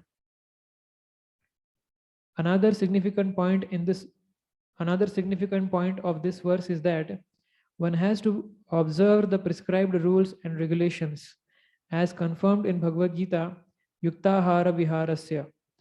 When one engages in devotional service in Krishna consciousness, he still has to eat, sleep, defend, and mate, because these are necessities of the body. But he performs such activities in a regulated way. He has to eat Krishna Prasad. He has to sleep according to regulated principles. The principle is to reduce the duration of sleep and to reduce eating, taking only what is needed to keep the body fit. In short, the goal is spiritual advancement, not sense gratification. Similarly, sex life must be reduced. Sex life is meant only for begetting Krishna conscious children. Otherwise, there is no necessity for sex life. Nothing is prohibited, but everything is made yukta, regulated, with the higher purpose always in the mind. By following all these rules and regulations of living, one becomes purified, and all misconceptions due to ignorance become nil. It is specifically mentioned here that the causes of material entanglement are completely vanquished. The Sanskrit statement Anartha Nivritti indicates that this body is unwanted. We are spirit soul, and there was never any need of this material body. But because we wanted to enjoy the material body, we have this body through the material energy under the direction of the Supreme Personality of Godhead.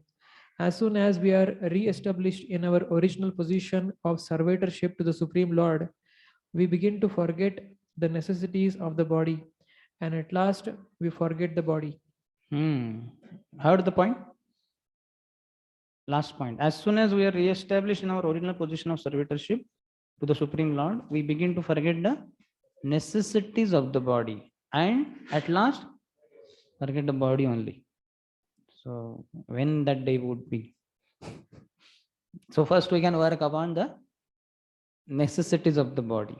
Not that you cut it short abruptly, otherwise you will overdo in that then after some time. So that is not required, but think and intensify devotional service, by which that will naturally happen. Next few lines I can read.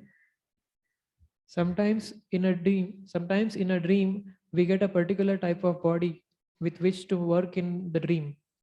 I may dream that I am flying in the sky, or that I have gone into the forest or some unknown place. But as soon as I'm awake, I forget all these bodies. Similarly, when one is Krishna conscious, fully devoted, he forgets all his changes of body. We are always changing bodies, beginning at birth from the womb of our mother. But when we are awakened to Krishna consciousness, we forget all these bodies. The bodily necessities become secondary, for the primary necessity is engagement of the soul in real spiritual life. The activities of devotional service in full Krishna consciousness are the cause of our being situated in transcendence. Okay. So we have to that line, the bodily necessities become secondary, or the primary necessity is the engagement of the soul in real spiritual life. So we have to focus on core spiritual practices. Our morning program, class like this, our own personal reading, hearing. We should do physical services undoubtedly, but in that all this should infiltrate in our physical services. Whatever morning program, chanting, reading, hearing should get in nice consciousness, remembrance of the Lord while doing physical services. That should happen. Sometimes I think like this, that before coming to Krishna consciousness, I was less bodily conscious. In terms of like when we see outside people, I mean, they eat here, there, means they're not so conscious about eating. They go here, there, they sleep whenever sleep coming, and they just do their activities. But now, as I'm coming to Krishna conscious, I think that okay, now I have to eat now. Okay, what item? Or like I have to sleep now. So although my simplicity has come in terms of the intake, like sleeping on foam instead of bed and eating only prasadam. But does it not look like, Guruji, means the consciousness, like thoughtfulness towards the body has become more, If and become you more conscious?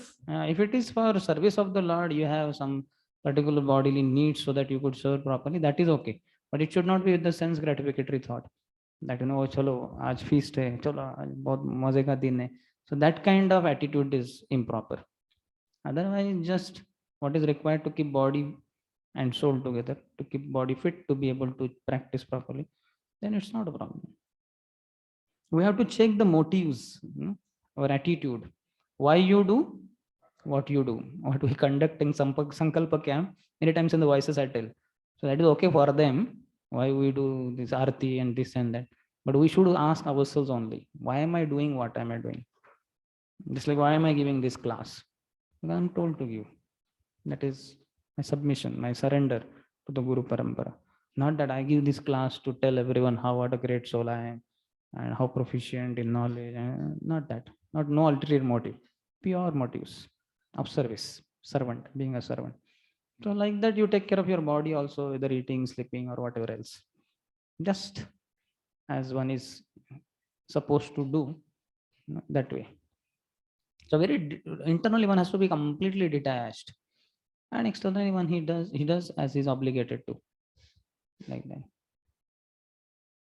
Towards the end of that paragraph, Prabhupada says, Mad Guna Shruti Matrina.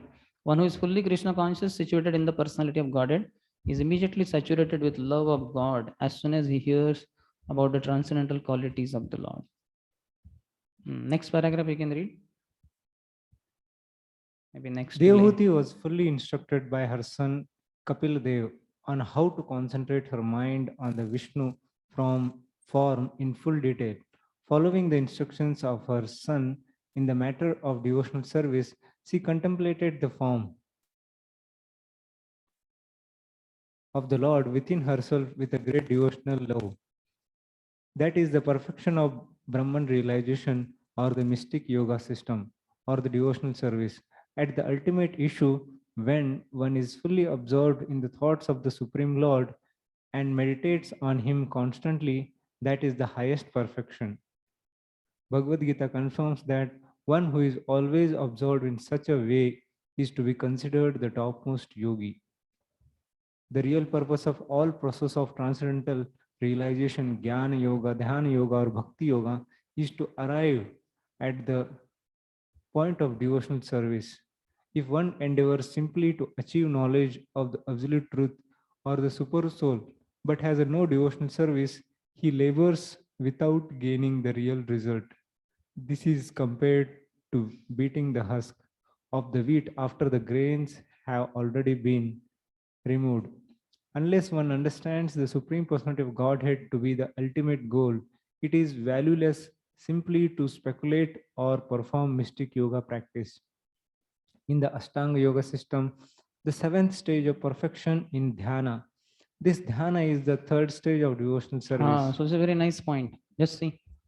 For him, how long it will take to reach Dhyana stage? Yam, Niyam, Pratyahar, Pranayam. What is in between? Yam, Niyam, Asan, Pratyahar, Pranayam, Dharana, Dhyan, Samadhi. Towards the end of his practice, he reaches. But in spiritual life, if you are chanting, if you are hearing, and then if you are chanting accordingly, next is Smaranam.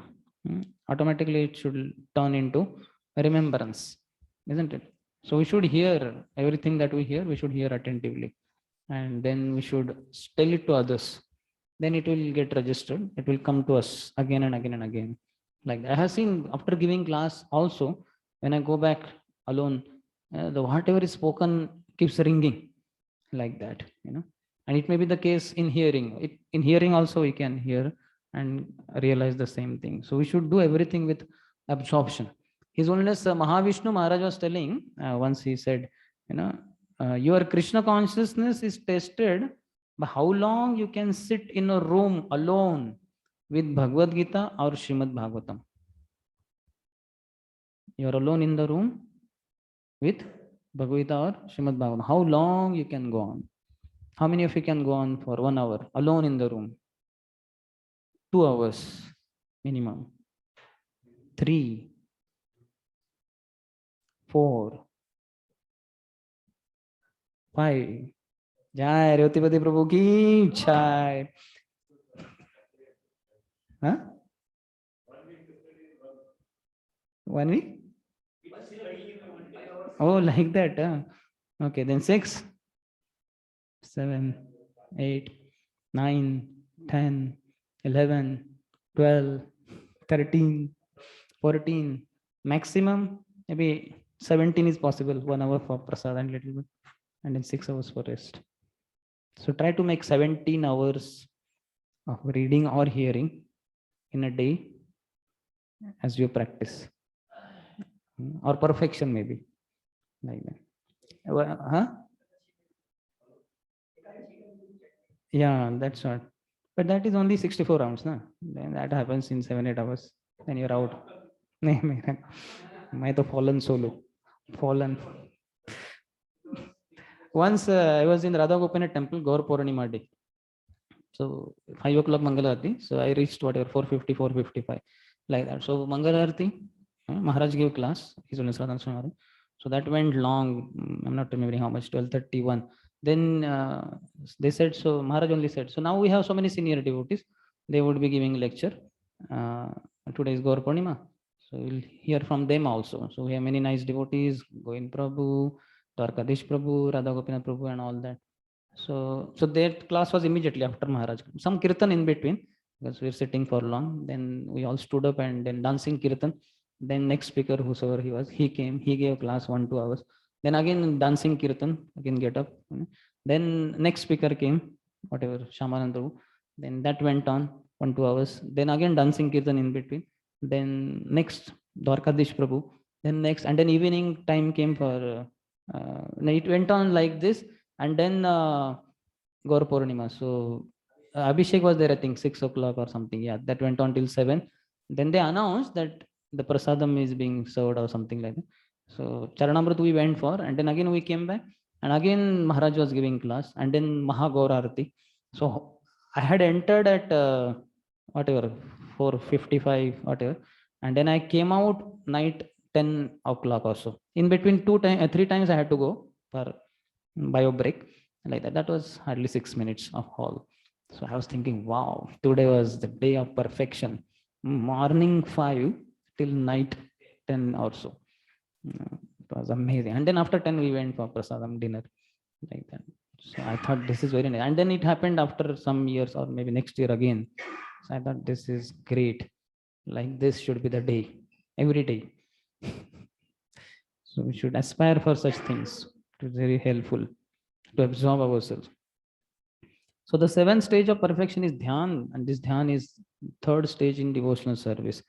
So in Bhakti Rasamrita Sindhu, he says, Jnana Vairagyor Bhakti Praveshaya Upayogita. Jnana and Vairagya is required for entering in Bhakti. In the beginning stages, it is fine. But afterwards, one should not have too much Jnana and Vairagya. That day, he told Hari Parshad Prabhu, if you remember, no? Too much of Vairagya will lead to Jnana Yoga enter. And then too much karma will lead to Karma Yoga, isn't it? So one should not have too much. One should be in the balance, middle. Bhakti is the best. Everything is taken care of. So ahead he says, there are 9 stages of devotional service, hearing, etc. By executing devotional service, therefore, one automatically becomes an expert jnani and an expert yogi. Jnana and yoga are different preliminary stages of devotional service. Devotee was expert in accepting the real substance. She contemplated the form of Vishnu in detail, as advised by her smiling son Kapil Dev. At the same time, she was thinking of Kapil Dev, who is the supreme personality of Godhead, and therefore she completely perfected her austerities, penances, and transcendental realization. So she was thinking of Kapil Dev, is one mention here.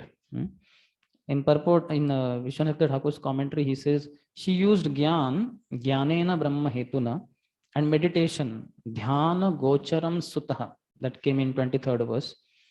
So she thus attained characteristics which indicate bhava bhakti. So she reached bhava bhakti. She is Nitya Siddha associate, but externally, apparently, she reached bhava bhakti stage. Then the secondary symptoms produced by bhakti were manifest or there. Jarayati ashu ya kosham nigirnam anolo yatha. Just like the strong fire of digestion, when the food is there, it's thoroughly digested. So like that, jarayati ashu ya kosham, the subtle body completely was wiped off. Means it did not function the way it works for a conditioned soul. So what happens then? Soul acts through the gross body only, because in between blocking of subtle body is removed. So whatever the gross body does is actually activity of the soul. Otherwise, the soul's actions through passing through these coverings, subtle covering, then the gross body, manifests something odd, materialistic, because there are impure desires in the subtle body. But when the subtle body is removed, then soul is always Krishna conscious. So all the actions of the body are completely Krishna conscious. That is the case with a pure devotee. He doesn't have subtle body. His body, gross body is showing all the symptoms of the soul. Ignorance held in subtle body was destroyed. So ignorance is also held in subtle body. Therefore, all suffering was destroyed. And consequently, she felt bliss. Or because of being the Lord's mother, she was by nature free from ignorance. That is also stated. Lord's mother, so how could she be ignorant? But otherwise, because the subtle body is destroyed, ignorance is destroyed, suffering is destroyed. So bliss. 27th. Nityaruda samadhitvat paravritta guna bhrama na sasmara tadatmanam swapne drushtam ivotthitah. Situated in eternal trance and freed from illusion impelled by the modes of material nature, she forgot her material body, just as one forgets his different bodies in a dream. Swapne drushtam ivotthita. After getting up, all the things are forgotten. Samadhitva, Vishwanath Chakravarti Thakur says, means bewilderment caused by the bliss of meditation. In her meditation on the Supreme, her son Kapil, that led to bewilderment, and that bewilderment is appreciable. That means one is not anything to do with material body. That further explanation also reveals that. Samadhi indicated that is wandering brahmaha towards material sense objects ceased. Paravritta. Paravritta guna brahma. So wandering towards sense objects, which is natural for conditioned soul. So when she reached samadhi stage, samadhitva, so then she ceased all these activities. Prabhupada in the purport quotes Dehasmruti nahi jar samsara bandhana kahantar. Great Vaishnava says. Where does Prabhupada quote this again and again, at least few times? Where does Prabhupada describe Raghunath Das Goswami? It is in Bhagavatam.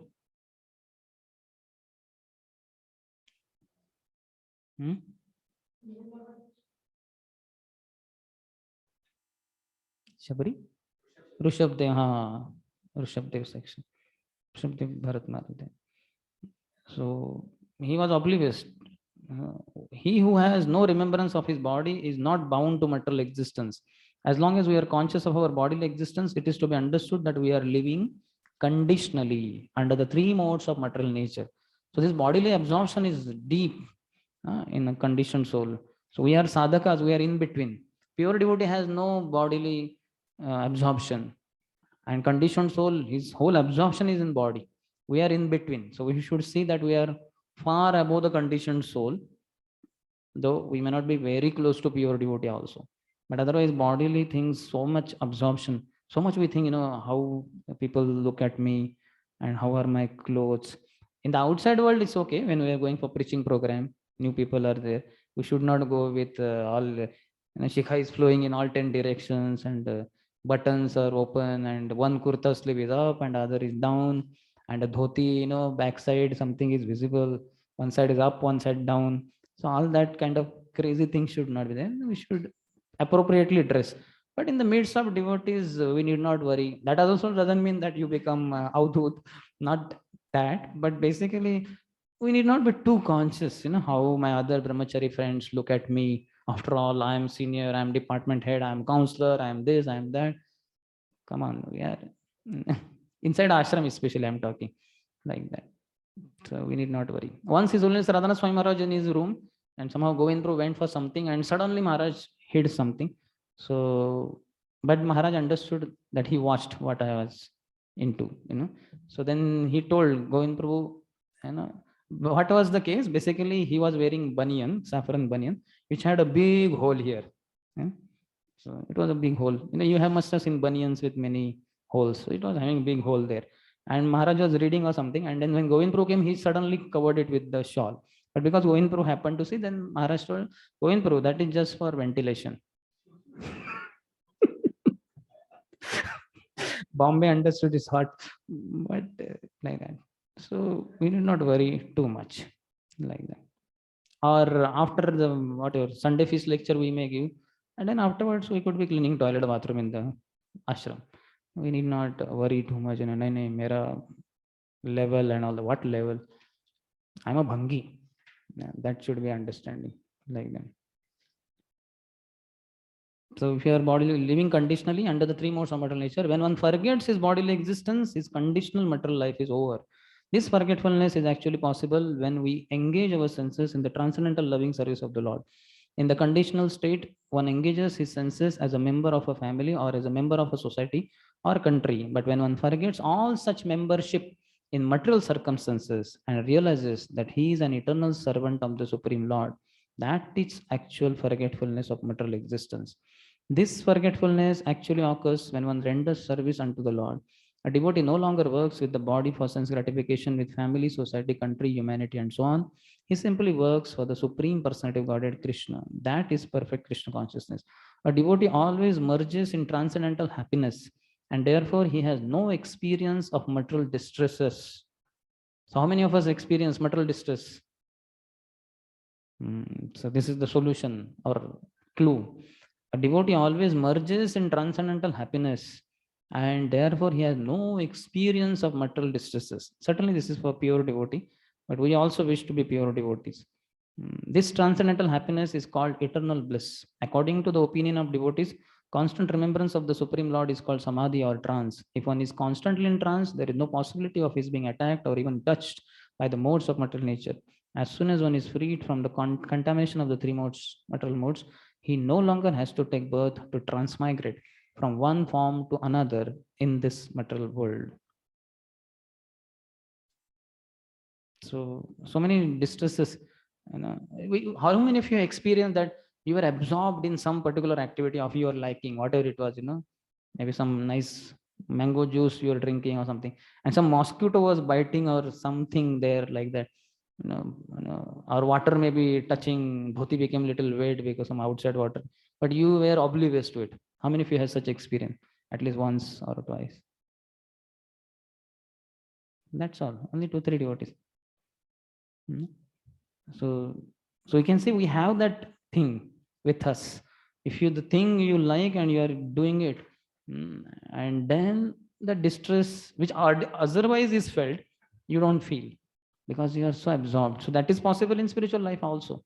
But only thing, attraction for spiritual items has to be there. Then it will be seen. Next 28th is talking about her condition at that time. Her body was being taken care of by the spiritual damsels created by her husband Kardam. And since she had no mental anxiety at that time, her body did not become thin. She appeared just like a fire surrounded by smoke. So earlier, what did we read? She became thin, means body became thin. Now her body did not become thin.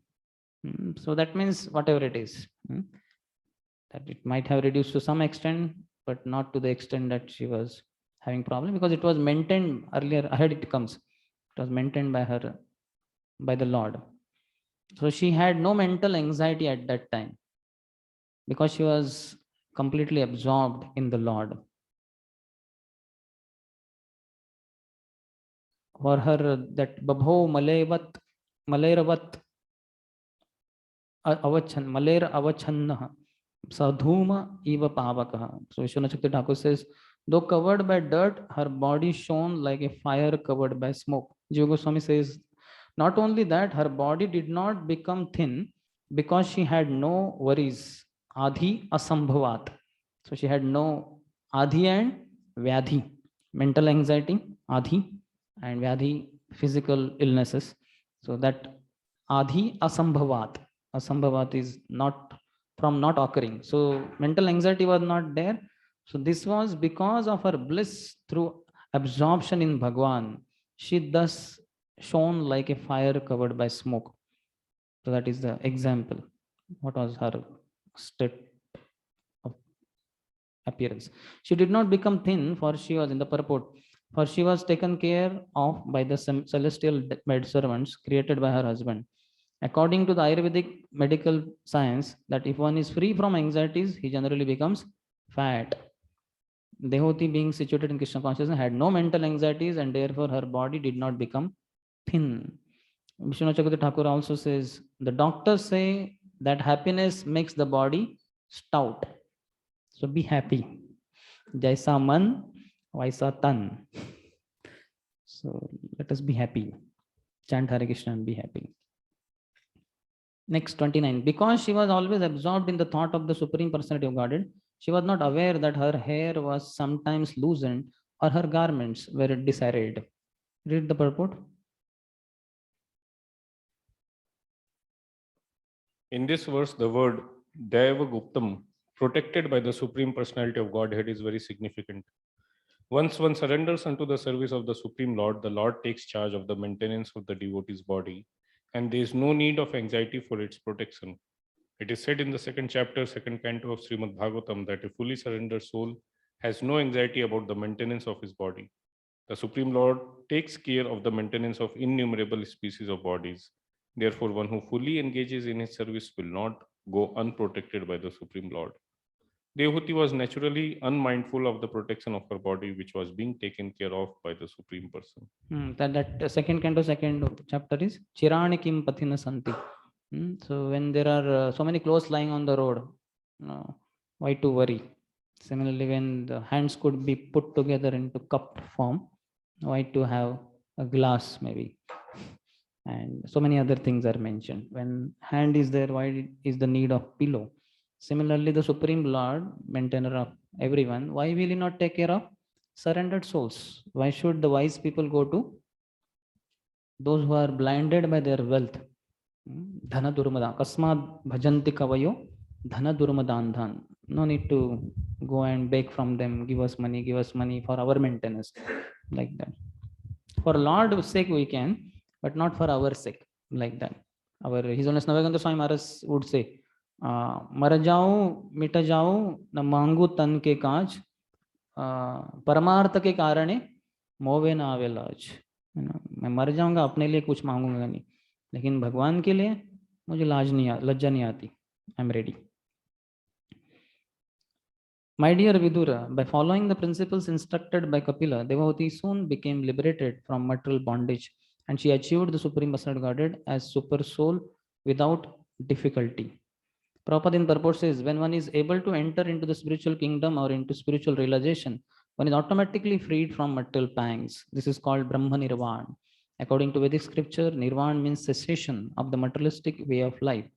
Atmanam means realization of the super soul within the heart. Ultimately, the highest perfection is realization of the Supreme Personality of Godhead. It is to be understood that Devahuti entered the planet which is called Kapila Vaikuntha. Towards the end, Kapila Vaikunta, to which Devavati was promoted to meet Kapila and reside there eternally, enjoying the company of her transcendental son. Vishwanath Chakravarti Thakur, Jiva Goswami says about Brahma Nirvanam, that extinction of the suffering of samsara, that is Brahma Nirvanam. Even a trace of material life could not exist for her. She transcended all the material life. Vishwanath Chakravarti Thakur says attainment of Bhagwan was also attainment of liberation, Brahma Nirvana. Jiva Goswami also says in the purport. Next, 31st, the palace where Devahoti achieved her perfection, my dear Vidura, is understood to be a most sacred spot. It is known all over the three worlds as Siddhapad. How many of you know Siddhapad? Where is it? Huh? Huh? Huh? Near Ahmedabad, you had gone there. Siddhapad. It is called Siddhapur now. Siddhapur. Near Ahmedabad. Matrugaya. Okay. Okay. Okay. Okay. Others could also try to visit afterwards. Dear Vedura, the material elements of her body have melted into water and are now a flowing river, which is the most sacred of all rivers. Anyone who bathes in that river also attains perfection, and therefore all persons who desire perfection go bathe there. That river is there? That river is there. Huh? Pond is there. Okay, okay. Huh. Saraswati, okay, that is also near. Jiva Goswami said, though she attained Mahavaikuntha in a different form like Kapila, her body spread everywhere to deliver people, becoming a famous river. She became the presiding deity of the river, spreading over the earth. Her body turned into a river. Now 33 to 35 3 verses, Kapila's activities or travels. My dear Vidura, the great sage Kapila, the personality of Godhead, left his father's hermitage with the permission of his mother and went towards the northeast. So Acharyas say, like Vishwanath Chakravarti Thakur says, he first went to north, to Himalayas, as is the Sadachar. All the people in the past, after they would renounce the world, which direction they would head? North. Whoever they would go to north. So according to Sadachar, he went to north. So one place it is said he reached the Gangotri, the beginning point. And then following the course of Ganges, where would he reach? Gangasagar. And that's where he resided later on, like that. And the details are given ahead, how ocean gave him the place there.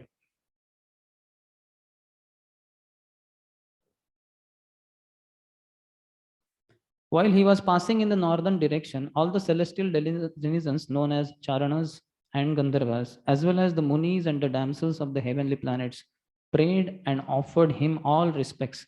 The ocean offered him oblations and a place of residence. How many of you had been to Kapil Sagar? Ganga Sagar? Kapil Muni's ashram. Okay. Read few lines of the purport. Till Kapil Dev. It is understood that Kapil Muni first went towards the Himalayas and traced the course of the river Ganges, and he again came to the delta of the Ganges at the sea now known as Bay of Bengal.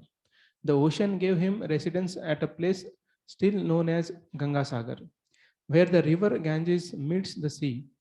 That place is called Gangasagar Tirtha. And even today, people gather there to offer respects to Kapil Dev. Okay, fine. Next translation. Even now, Kapil Muni is staying there in trance for the deliverance of the conditioned souls in the three worlds. And all the acharyas or great teachers of the system of Sankhya philosophy are worshipping him. So, Trayanam api lokanam upashantai samahitaha. Upashantai is for the deliverance, samahitaha, fixed in trance. For the peace of the three worlds, he was there. He's staying now also. These last two slokas talk about Falashruti. My dear son, since you have inquired from me, I have answered. Who is saying? Maitreya to Vidura. So this is not Devavati and Kapila. Kapila has left long before, and some description came here, and Devavati also transformed into a river. O sinless one, the descriptions of Kapil Dev and his mother and their activities are the purest of all pure discourses. Pavanaha.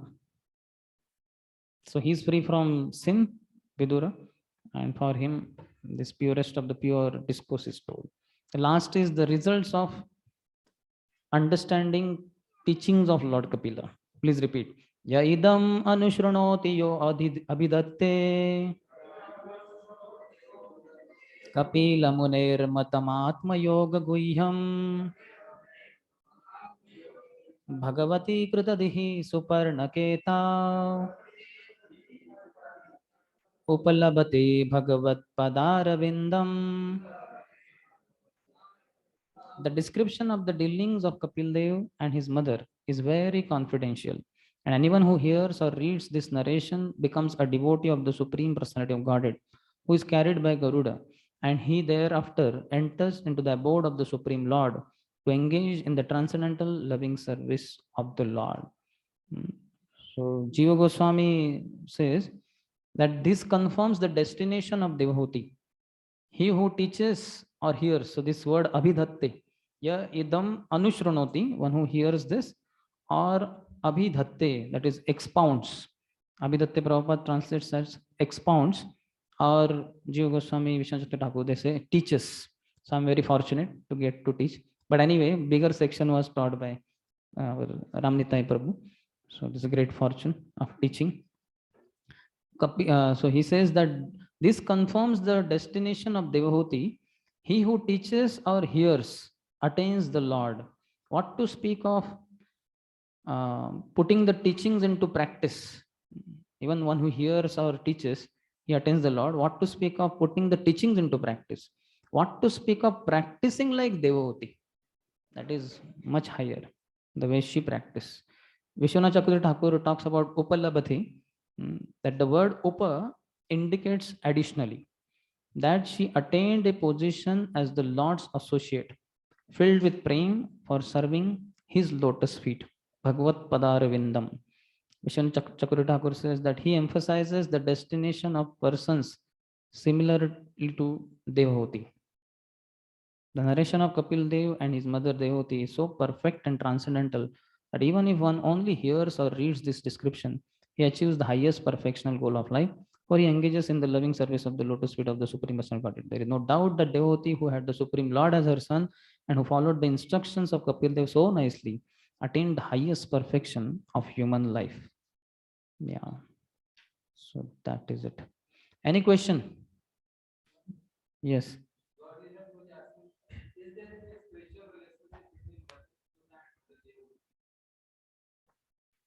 There will be the expansion. You know, when Lord Chaitanya Mahaprabhu is taking sannyas, and that time or little before, you know, when Mother Devoti, Mother Shachi asks him, and sometimes some in that context, so Mahaprabhu says that when you were Kausalya, I was Ram. When you were Devaki, I was Krishna, like that. And when you were Devoti, I was Kapila. And he gives several such examples like that. Any other? Huh? Huh.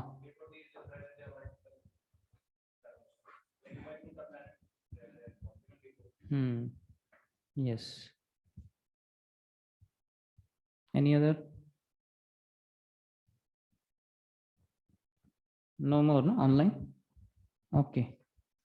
So no more questions, and our discussion is over. So I'm very grateful for giving me this opportunity. Thank you for your patient listening, being ideal students, free from all those things which I have mentioned, Vinita and all that. So it was great pleasure to serve you all. Though amongst you all only, I'm from your batch only.